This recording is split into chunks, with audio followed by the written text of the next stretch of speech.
మొదటగా ఈ వీడియోలో మనం భగవద్గీత అధ్యాయము 2 శ్లోకము 32ను పరిశీలిద్దాం.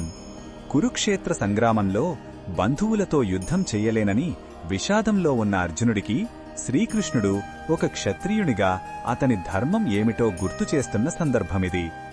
మొదటగా ఈ పవిత్ర శ్లోకాన్ని భక్తితో విందాం. యదృచ్ఛయా చోపపన్నం స్వర్గద్వారమపావృతం సుఖినః క్షత్రియాః పార్థ లభంతే యుద్ధమీదృశం.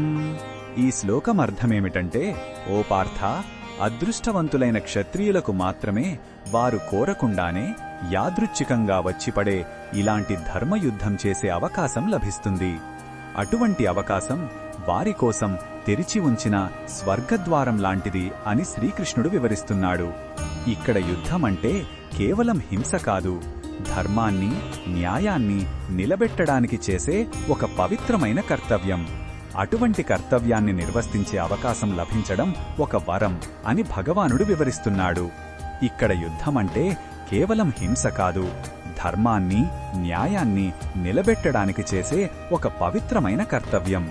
అటువంటి కర్తవ్యాన్ని నిర్వర్తించే అవకాశం లభించడం ఒక వరం అని భగవానుడి ఉద్దేశ్యం. ఈ శ్లోకంలో ఉన్న భావం మనకు ఏమి చెప్తుందంటే, మన కర్తవ్యాన్ని మనమొక భారంగా కాకుండా ఒక గొప్ప అవకాశంగా చూడాలి. జీవితంలో మన ముందుకు వచ్చే సవాళ్లు మనల్ని బాధ పెట్టడానికి వచ్చినవి కావు. అవి మన ధర్మాన్ని, మన నిబద్ధతను పరీక్షించడానికి, మనల్ని ఉన్నతులుగా తీర్చిదిద్దడానికి వచ్చిన అవకాశాలు. ఆ దృష్టితో చూసినప్పుడు కష్టమైన పనులు కూడా సంతోషంగా చేయగలుగుతాం. ఈ శ్లోకంలో ఉన్న బోధనను మన దైనందిన జీవితంలో ఎలా ఉపయోగించుకోవచ్చంటే, మన బాధ్యతల నుండి మనం పారిపోకూడదు. కుటుంబంలో, ఉద్యోగంలో లేదా సమాజంలో మనకంటూ ఒక ధర్మం ఉంటుంది. ఆ ధర్మాన్ని నిర్వర్తించేటప్పుడు ఎదురయ్యే కష్టాలను చూసి భయపడకూడదు. ఉదాహరణకు, మన కళ్ల ముందు అన్యాయం జరుగుతున్నప్పుడు దాన్ని ధైర్యంగా ఎదుర్కోవడం మన కర్తవ్యం.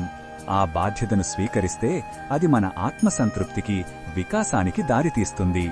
మరిన్ని భగవద్గీత శ్లోకాల అర్థాన్ని తెలుసుకోవాలంటే మా తదుపరి వీడియోలను తప్పకుండా చూడండి.